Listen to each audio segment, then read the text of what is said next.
नमस्कार, मैं शंभू कुमार सिंह और आप देख रहे हैं नेशनल दस्तक। आज बड़ी खबरें क्या रही टीवी पर आप लोगों ने देखा, आप लोग कमेंट में बताइएगा और मैं उसके कुछ जवाब दूंगा कि खबरें कैसे होती है। लेकिन सबसे पहले बात, दलित टाइम्स की तेज तरार रिपोर्टर हैं सृष्टि जाटव, इनको गिरफ्तार कर लिया गया।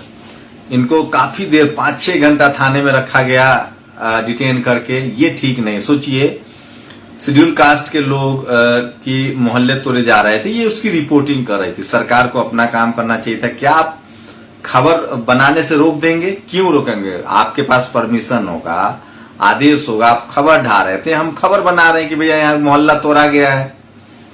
सोचिए, आप कल्पना कीजिए कि जिस दिन SC ST OBC माइनॉरिटी के पास टेलीविजन हो जाएगा, उस दिन क्या बवाल कटेगा। मेरे साथ भी वही हुआ। नेशनल दस्तक से मैंने एक सवाल पूछा राहुल गांधी से, तो इस देश के सारे जातिवादी मनुवादी टीवी अखबार वाले के पेट में दर्द हो गया। मैंने पूछा क्या था कि निजीकरण में आरक्षण पर आपकी क्या राय है? क्या आरक्षण खत्म हो रहा है तो आपको इसको मैसेज को कैसे लोगों तक पहुंचाएंगे, क्योंकि आपका तो प्रेस कॉन्फ्रेंस चैनल दिखाई नहीं रहा है। सृष्टि जाटव, लोगों को खड़ा होना पड़ेगा। ये खबर अभी तक सोशल मीडिया पर वायरल नहीं है।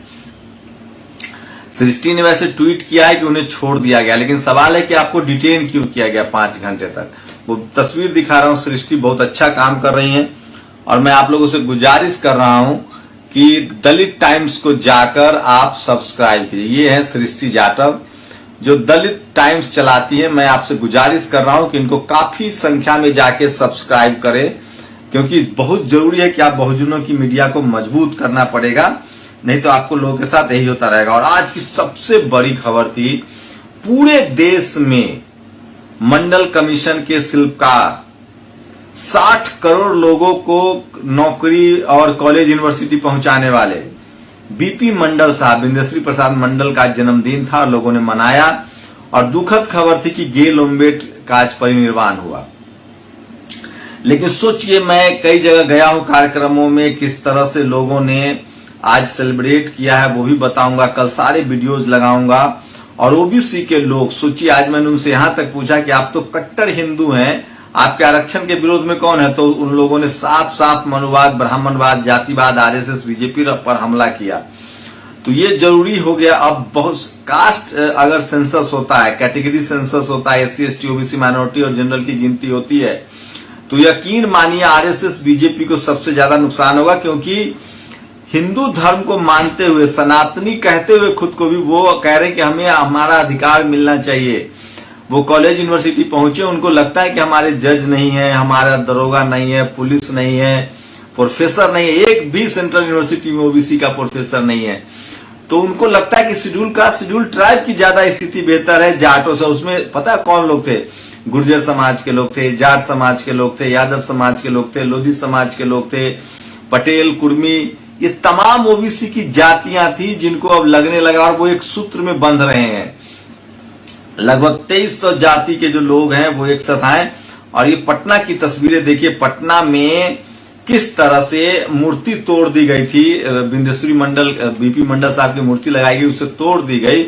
उसके बाद भी छात्रों ने किस तरह से वहां सेलिब्रेट किया है और उनके जन्मदिन को मनाया। तो सोचिए, BP मंडल साहब ने कभी कल्पना नहीं की होगी कि उनके न रहने के बाद इस तरह से समाज उनको याद करेगा, उनको सेलिब्रेट करेगा। तो मैं इसलिए कह रहा हूं कि जो बड़ी लड़ाइयां होती हैं, जो समाज की लड़ाइयां होती है, वो आपको अमर बनाती है। और इसलिए मैं कह रहा हूं, चाहे वो गेल ओम्बेट हो, चाहे वो BP मंडल साहब हो, उनके परिनिर्वाण पर पूरा बहुजन समाज रो रहा है। और दूसरी तरफ मंडल साहब को पूरा बहुजन समाज याद कर रहा है। तो लड़ाई अगर आप समाज की लंबी लड़ेंगे तो समाज आपको बहुत ज्यादा सम्मान भी देगा। लेकिन वही लोग पूछ रहे हैं, एक वीडियो देखिए, निजीकरण के खिलाफ भूपेश बघेल जो है वो बोल रहे हैं। वैसे उनके दिन सुने कि भूपेश बघेल राहुल गांधी से मुलाकात किए, वहां TS सिंहदेव जो है वो मुख्यमंत्री बनना चाहते हैं, OBC मुख्यमंत्री हैं। कांग्रेस ने अगर गलती से भी भूपेश बघेल को हटा दिया तो आखिरी किल साबित होगा, OBC के लोग नाराज हो जाएंगे। तो 2 वीडियो दिखाना चाहता हूं। एक भूपेश बघेल का है जो मोदी जी को कह रहे हैं कि रेल बेचने दिया, एयरपोर्ट बेच दिया, ये आपके नाना जी और दादाजी ने बनाती है। भाषा ठीक नहीं है, लेकिन सुन लीजिए आप लोग। मैं सुनाता हूं आपको। ये इस तरह की सोशल मीडिया पर जो खबरें हैं क्योंकि मोदी जी ने कहा था कि मैं किसी कीमत पर रेल नहीं बिकने दूंगा। तो ये एक बड़ा सवाल है। अच्छी बात है, हमने कुछ नहीं किया भाई, उनको मौका दे दिया। लेकिन मैं पूछना चाहता हूं, ये जो रेलवे स्टेशन बना है, रेलवे स्टेशन को जो बेच रहा हो,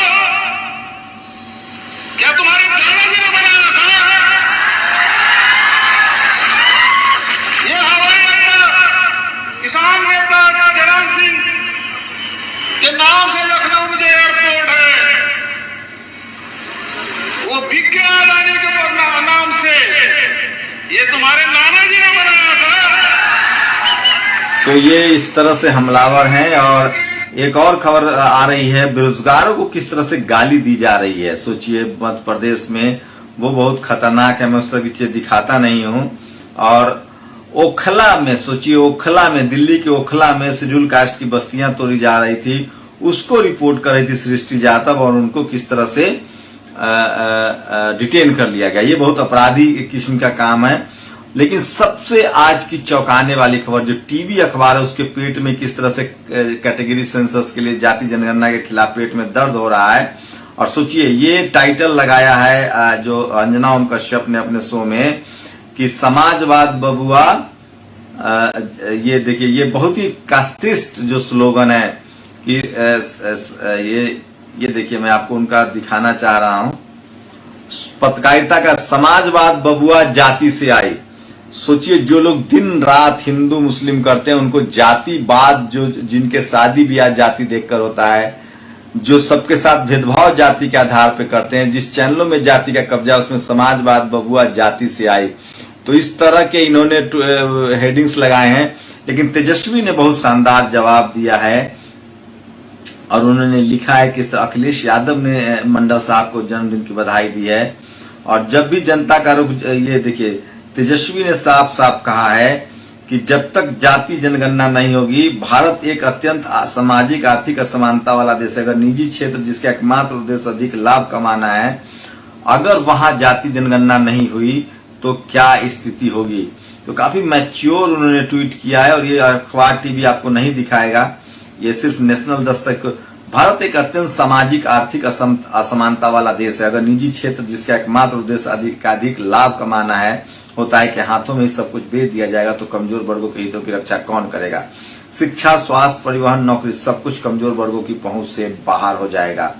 निजीकरण के खिलाफ एक मोटिव तो बन ही रहा है। सोचिए, सोशल मीडिया न होने के बाद भी, माफ कीजिएगा, टीवी अखबार के न दिखाने के बाद भी सोशल मीडिया जो है वो लगातार उस पर जो है वो सरकार की किरकिरी हो रही है। और लगातार समाज में बहुत जागरूकता हो रही है। कल दिन भर हम आपको ओबीसी को लेकर जो हमने रिपोर्ट की है, आज देश भर में मंडल कमीशन के निर्माता, उसके शिल्पकार बीपी मंडल साहब, जिन्होंने 2300 जातियों को एक सूत्र में पिरो दिया, जिसकी नींव बाबा साहब ने संविधान में रखी थी, उनको आज पूरा देश याद कर रहा है। मैं फिर कह रहा हूं, जैसे जैसे SC ST OBC माइनॉरिटी के लोग पढ़ते लिखते जाएंगे, हक अधिकार की लड़ाई और तेज होगी, जातिवाद मनुवाद के खिलाफ और आंदोलन होगा।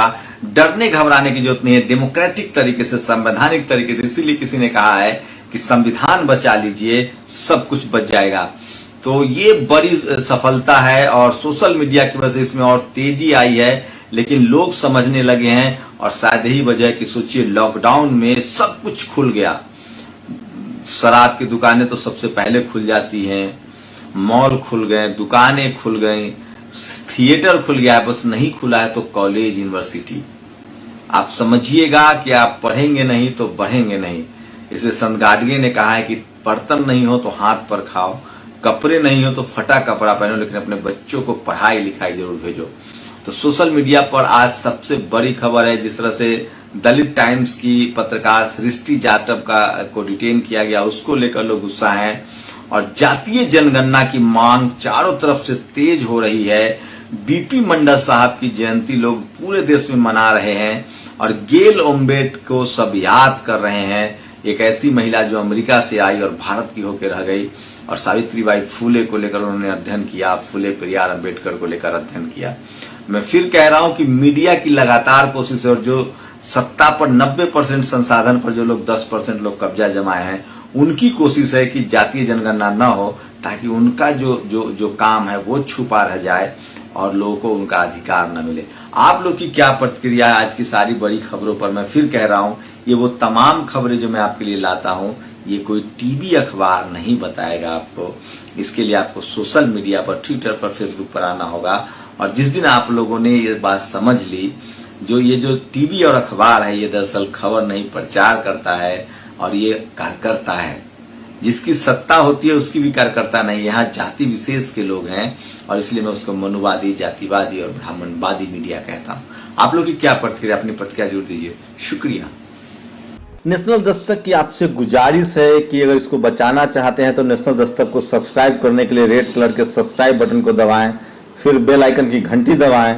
नेशनल दस्तक को बचाने के लिए बहुत जरूरी है कि हर खबर को शेयर करें, लाइक करें, कमेंट जरूर करें।